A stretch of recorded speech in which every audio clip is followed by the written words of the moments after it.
Hello good morning students. स्वागत है आप सभी का अपनी अकाउंटिंग क्लासेस में।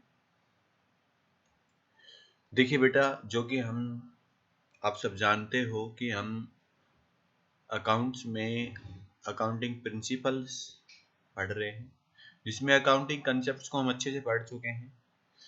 सब आई होप सभी को अच्छे समझ में आए हों। फिर भी अगर किसी स्टूडेंट को कोई डाउट हो, कोई प्रॉब्लम हो तो पूछिए, क्योंकि कोई भी कॉल आ नहीं रही है जिसमें डाउट की, तो या तो मैं मानूं सभी को अच्छे समझ में आ रहा है या फिर कुछ बच्चे ही समझ रहे हैं, कुछ देख नहीं रहे हैं।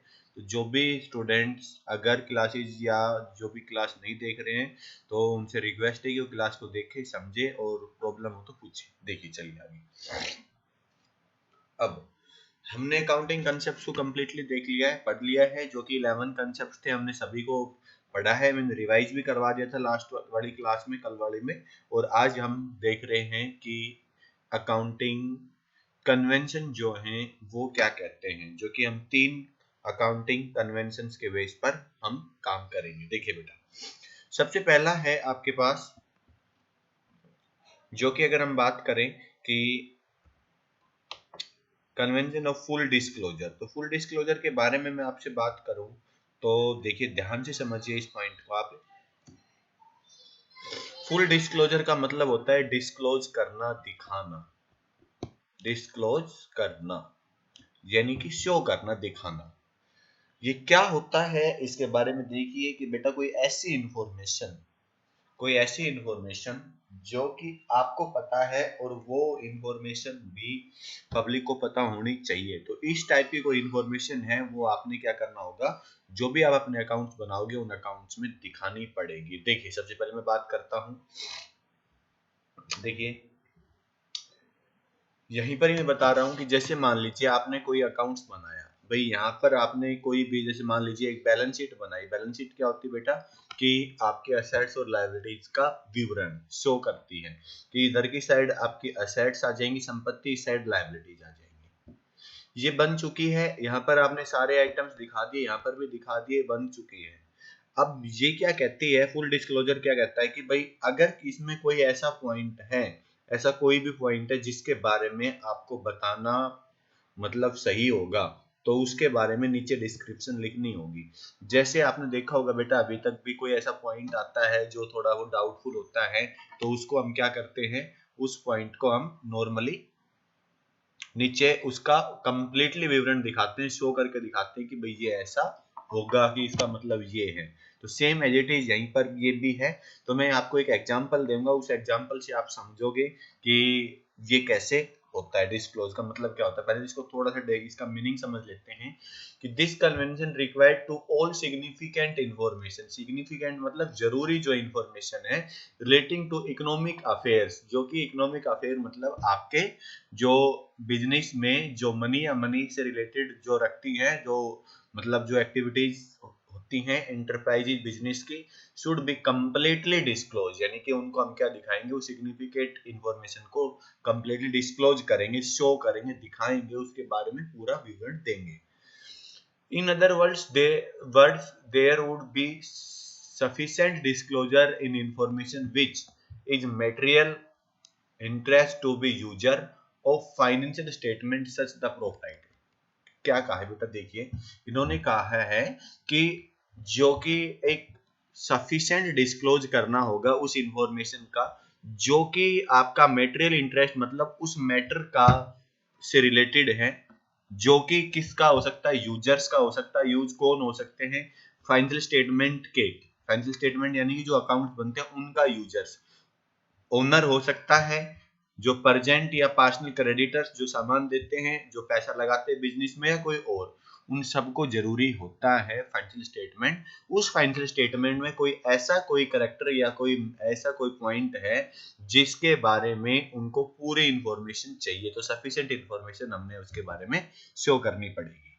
देखिए तो ये प्रिंसिपल ये कहता है, principle important the companies act makes the impels the provision disclosure the essential information in financial statement of a company. Financial statement के बारे में फिर से बता रहा हूँ बेटा मैं, जो अकाउंट्स बनते हैं जिनके बारे में बताया जाता है कि भाई हाँ इस कंपनी की ये पहचान है, ये इसकी वैल्यूएशन है, ये इसकी कीमत है, ये इसके एसेट्स है, लायबिलिटी, यानी कि सारा रिकॉर्ड जो होता है वो फाइनेंशियल स्टेटमेंट में होता है, जो कि बैलेंस शीट और उसकी प्रॉफिट एंड लॉस अकाउंट बनते हैं, जो कि हम बनाना सीखेंगे। अब अपने आगे वाले सिलेबस में हमने यही सीखना है कि कैसे उसके प्रॉफिट एंड लॉस बनेंगे और कैसे उसकी बैलेंस शीट बनेगी कि कंपनी कहां पर स्टैंड कर रही है। तो various item facts do not find place the accounting statement balance sheet by the footnotes. Footnotes का मतलब कोई भी चीज बनती है उसके नीचे, जैसे ये बना दिया आपने, इसके नीचे क्या करोगे, उसके नोट्स डालोगे, तो उसको फुटनोट्स बोला जाता है। अब क्या होती है बेटा, सबसे पहले हम बात करते हैं कॉन्टीजेंट लायबिलिटीज। एक लायबिलिटीज हमने पढ़ी थी, लायबिलिटीज के टाइप भी पढ़े थे। तो उसमें एक लास्ट में हम देखा था कॉन्टीजेंट लायबिलिटी। तो कॉन्टीजेंट लायबिलिटीज बेटा लायबिलिटीज वाली बैलेंस शीट में नहीं आती है, उसको हम नीचे रखते हैं। कॉन्टीजेंट का मतलब होता है कि लायबिलिटीज का मतलब जो फ्यूचर में पे की जाए, तो ऐसी लायबिलिटी जो पे करनी भी पड़ सकती है और नहीं भी। कहने का मतलब क्या हुआ बेटा, कि जो फ्यूचर में पे करनी भी पड़ सकती है और नहीं भी करनी पड़ सकती है। सर ऐसी कौन सी लायबिलिटी होगी, तो देखिए बेटा ध्यान से सुनिए, मैं आपको एग्जांपल दे रहा हूँ सिंपल सा। मान लीजिए आपने क्या किया, आपने कोई इलेक्ट्रॉनिक सामान खरीद के लाए। मान लीजिए आपने आयरन खरीदी, यानी कि प्रेस खरीदी, जो आप कपड़ों पे करते हो, वो प्रेस आपने खरीदी, एक दुकान से खरीदी, किसी कंपनी की खरीदी, ब्रांडेड कंपनी की। मान लीजिए फॉर एग्जांपल आपने किसकी खरीद ली, आपने हैवेल्स की खरीद ली, या फिर आपने मान लो लीजिए उषा कंपनी खरीद ली, जो उषा कंपनी है उसके आपने एक प्रेस खरीद ली। अब मार्केट गए, दुकान से ऑथोराइज डीलर से खरीदी, उसका बिल लिया, बिल में गारंटी कार्ड में भरा और लेके आप अपने घर आ गए। आपने क्या किया, आपने आते ही उसको लाइट में लगाया, और लाइट में लगाते ही आप जैसे ही उसको पकड़ते हो तो उसमें क्या था, करंट था, यानी कि आपको शॉक लग गया। और शॉक लग के आपको, यानी कि उसने फेंक दिया और आपका सर किसके लगा, दीवार पे जाके लग गया। देखिए बेटा, दीवार पे जाके आपका सर लगा। देखिए हम इसमें एक पेज ले लेते हैं नया, जिससे कि आपको अच्छे समझ में आ जाएगा। देखिए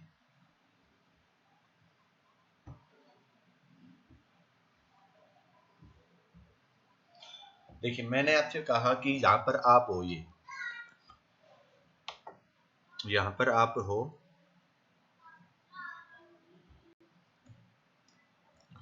ये आप हो, अपने आप को समझिए। आप कहाँ गए, एक दुकान पे गए जो कि एक इलेक्ट्रॉनिक शोरूम था। उस शोरूम पर आपने गए, आपने वहां से एक प्रेस उठाई और उस प्रेस को लेकर आप अपने घर वापस आ गए।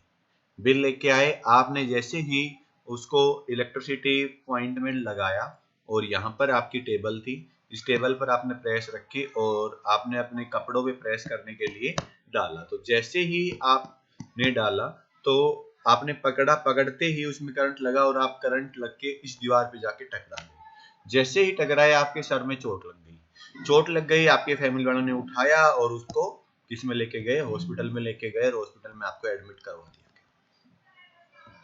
इस बेड पर आप एडमिट हो और आप रेस्ट कर रहे हो, आपको 2 दिन 3 दिन बाद होश आता है और फिर पूछा जाता है भाई कैसे क्या हुआ, तो आप बताने लगते हो भाई मुझे ऐसे ऐसे ये किया और ये किया। फिर क्या हुआ कि कोई एक समझदार आदमी आता है, उसने कहा कि भाई क्या आपने बिल लिया था, सब कुछ किया था।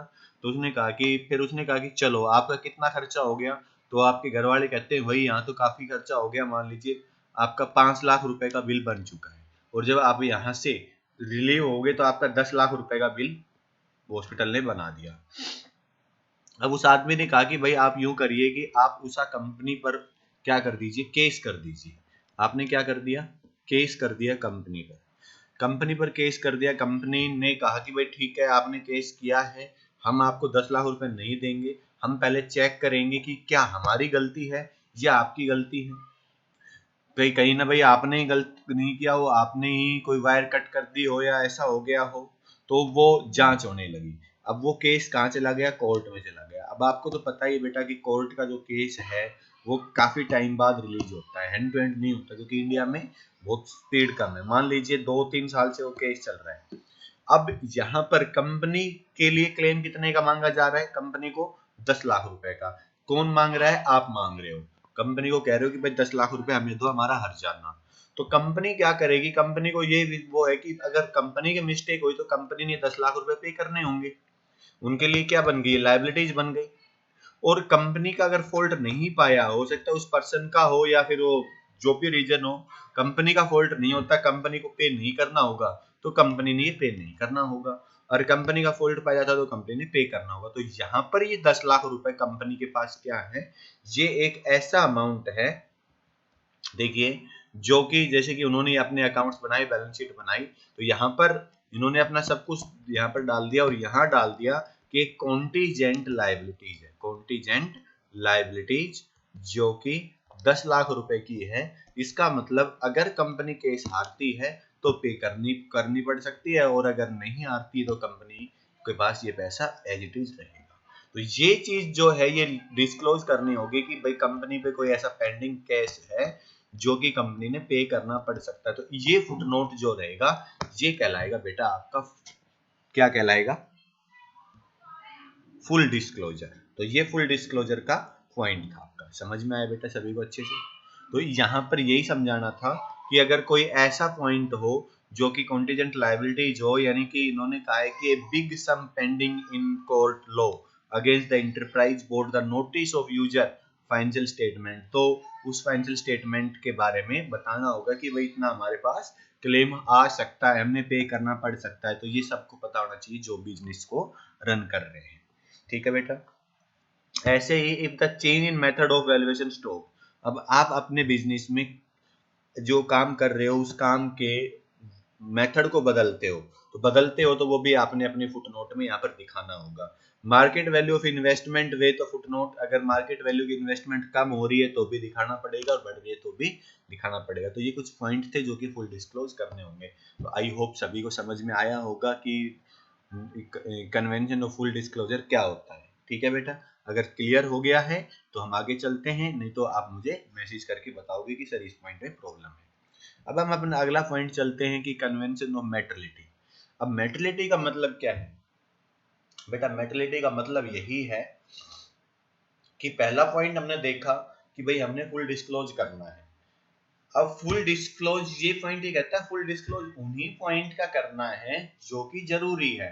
ऐसा नहीं है कि हर पॉइंट आप डाल दोगे, जो बिजनेस के लिए या बिजनेस पर्सन के लिए जरूरी होगा उसी पॉइंट को आपने देखना होगा। देखिए, maternity is the characteristic attaching the statement fact item whereby disclose the method giving the expansion would likely to influence and the judgment the reasonable person।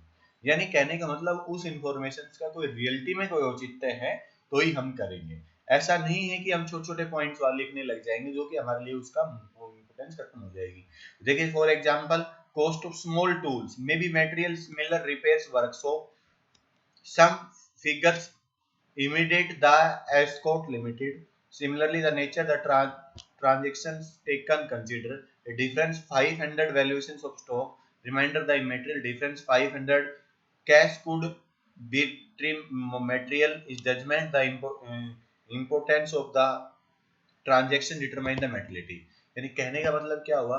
भाई हमने ये नहीं है कि हमने 10-20 रुपए का कोई क्लेम है या फिर ऐसा कोई पॉइंट है तो वो भी हम लिखेंगे नहीं, उसको हम नहीं लिखेंगे। ये देखेंगे कि हमने इसको नॉर्मली कितने पॉइंट तक हम इसको कंसिडर कर सकते हैं, यानी कि बिजनेस का एक इम्पोर्टेंट पॉइंट है, वो लोगों को सबमिट करना है, बताना है, ओनर्स को बताना है।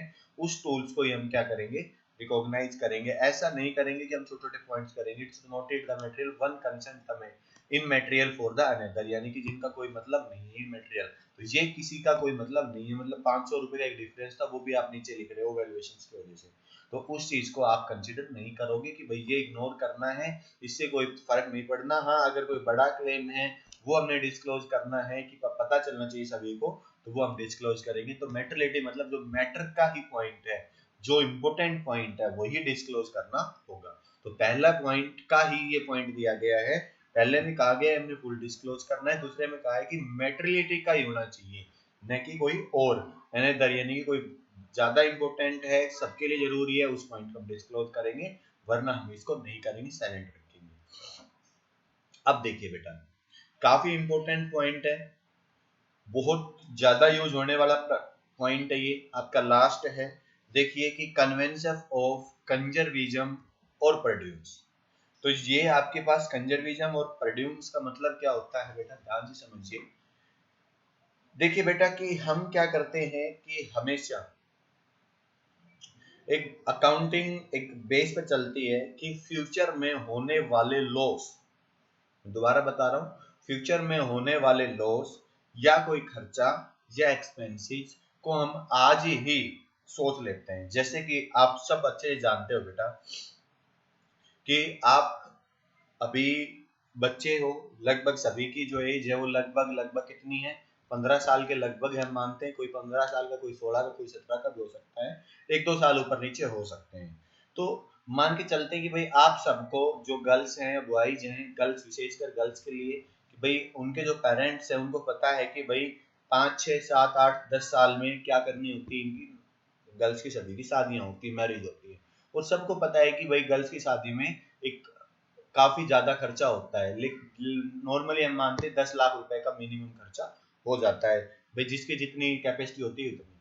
लेकिन कोई भी हो, हर कोई फैमिली क्या करती है, वो उनको लगता है कि भाई जैसे ही बच्ची 20 22 25 साल की हो जाएगी तो उस टाइम उनकी उसकी शादी करनी होगी, तो शादी में कितना खर्चा चाहिए, एक बड़ा अमाउंट चाहिए। तो वो क्या है, एक फ्यूचर में होने वाला एक खर्चा है, वो देखता है। या किसी ने क्या करना है, किसी ने घर बनाना है, किसी ने कुछ और काम करना है, किसी ने गाड़ी खरीदनी है, तो उसके लिए वो क्या करेंगे, सोचेंगे कि भाई हमने ये काम करना है, और उसके लिए वो आज से ही उस काम को, उस पैसे को जोड़ना शुरू कर देते हैं ना बेटा। तो यही चीज यहाँ पर दी गई है कि बिजनेस में होने वाला कोई खर्चा या कोई लगता है कि भाई लॉस हो सकता है, तो उसके लिए आज से ही हम क्या करेंगे, प्लान करने लग जाएंगे। उसको बोलते हैं प्रोविजंस बनाना। प्रोविजन, प्रोविजन का मतलब हम उसके बारे में सोचते हैं और इसको अपने आज के प्रॉफिट का कोई हिस्सा उठा के हम उस चीज के लिए रख देते हैं। जैसे हम कहते हैं ना कि भाई हमने शादी करनी है, तो भाई हमारी जो बचत है, हमारी जो कमाई है, उसका एक हिस्सा इसमें डालते रहेंगे, रखेंगे, जो कि इकट्ठा हो जाएगा तब हम क्या करेंगे, उस खर्चे को कर लेंगे। ठीक है बेटा, तो ये चीज हमारी क्या कहती है कि फ्यूचर में होने वाले कोई खर्चा, कोई एक्सपेंसिस या कोई लॉस है, तो उसके लिए आज से ही हम क्या करेंगे, प्रोविजन बनाने लग जाएंगे। यानी कि आज से ही उसके लिए हम एक गुल्लक की तरह एक सेविंग करना शुरू कर देंगे। पहला पॉइंट तो ये हो गया।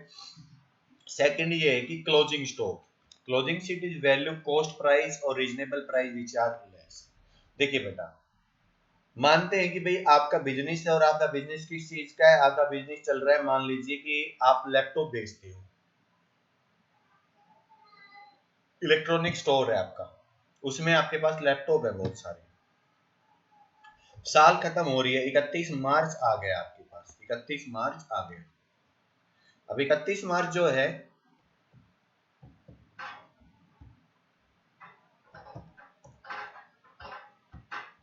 देखिए बेटा,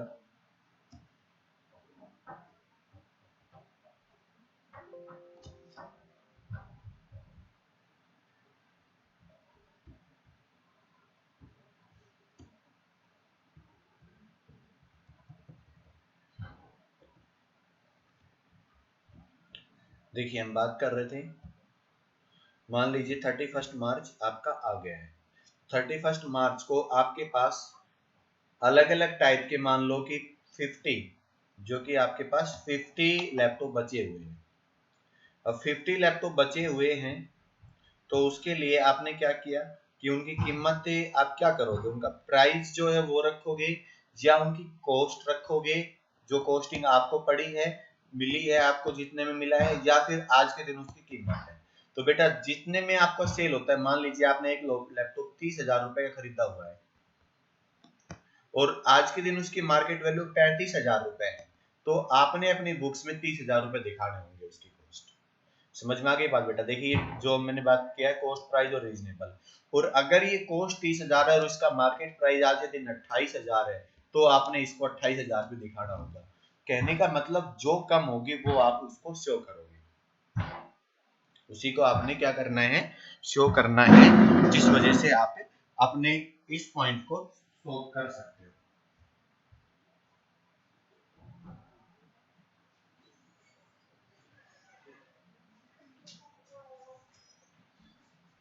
तो देखिए बेटा, मैंने आपको बताया कि जो कॉस्ट आपकी कम होगी, यानी कि आपका सामान जो क्लोजिंग स्टॉक है आज के दिन जो बचा हुआ है उसकी वैल्यू क्या रखनी है, या तो उसके कॉस्ट प्राइस और उसको जो बेच सकते हो रीजनेबल प्राइस, दोनों में जो कम होगा वो आपने लेके चलना है। आई थिंक सभी को समझ में आया।